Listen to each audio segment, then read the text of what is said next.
ஒவ்வொரு படத்துக்கும் ஒவ்வொரு செட் ஆஃப் ஆடியன்ஸ் இருக்காங்கங்கிறது பிலீவ் பண்ணுவேன் நான் அது. ஸோ இந்த படம் வந்து ஒரு டார்கெட் ஆடியன்ஸாக இன்னைக்கு இருக்க ஜென்ரேஷன் நிறைய பேர் வந்து அந்த கேட்ராமா பார்க்குறவங்க ஜாஸ்தி அது. ஸோ அந்த கேட்ராமா பார்க்குற அத்தனை பேர்த்துக்கும் ஒரு வாட்டி கொரியா போகணும்னு ஆசை இருக்கும். ஸோ அந்த இன்னசென்டான ஐடியா தான் இந்த படமே அது. ஸோ அதை பார்த்து வளர்ந்தவங்களா இருக்கட்டும் எல்லாம். இவங்க வந்து அவங்களோட வைஃப் இருக்காங்க, அவங்களோட லைஃப் ஸ்டோரியை தான் கதையை எடுத்திருக்காங்க. அவங்க தான் ஒரு பெரிய கேட்ராமா ஃபேன் இங்கே தான் இருக்காங்க.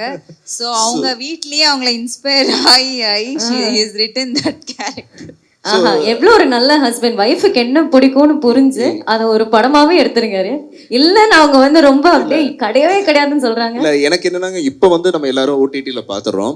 எனக்கு வந்து ஒரு 10 வருஷத்துக்கு முன்னாலே எனக்கு ஒரு சர்க்கிள் இருந்தாங்க, ஒய்ஃபா இருக்கட்டும் என்னோட சர்க்கிள், அவங்க எல்லாருமே கேட்ராமா ஃபேன்ஸ். ஸோ ஒரு பக்கம் ஹார்ட் டிஸ்க் இருக்கும், அந்த ஹார்ட் டிஸ்க் அங்கிருந்து காப்பி பண்ணிட்டு இன்னொரு பக்கம் கொண்டு போய் கொடுக்கறது, இவங்களுக்கு காப்பி பண்ணி கொடுக்கறது. ஸோ அப்போ எனக்கு ரொம்ப வியர்டா தோன்றது, என்னடா அப்படி என்னடா பார்க்குறீங்க, அப்படி என்னடா அந்த வேர்ல்டுன்னு ஒரு எக்ஸைட்மெண்ட் இருந்தது இல்லை.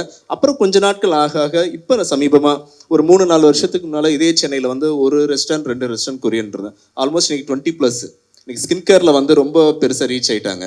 நம்மளுடைய தாம்பரம் ஒரு காலேஜ் வந்து ஆல்மோஸ்ட் 10 இயர்ஸாக வந்து கொரியன் டேன்னு ஒரு டேவை செலிப்ரேட் பண்ணிட்டு இருக்காங்க. ஸோ நமக்கு தெரியாமல் ஒரு உலகம் ஒன்று இயங்கிட்டு இருக்கு.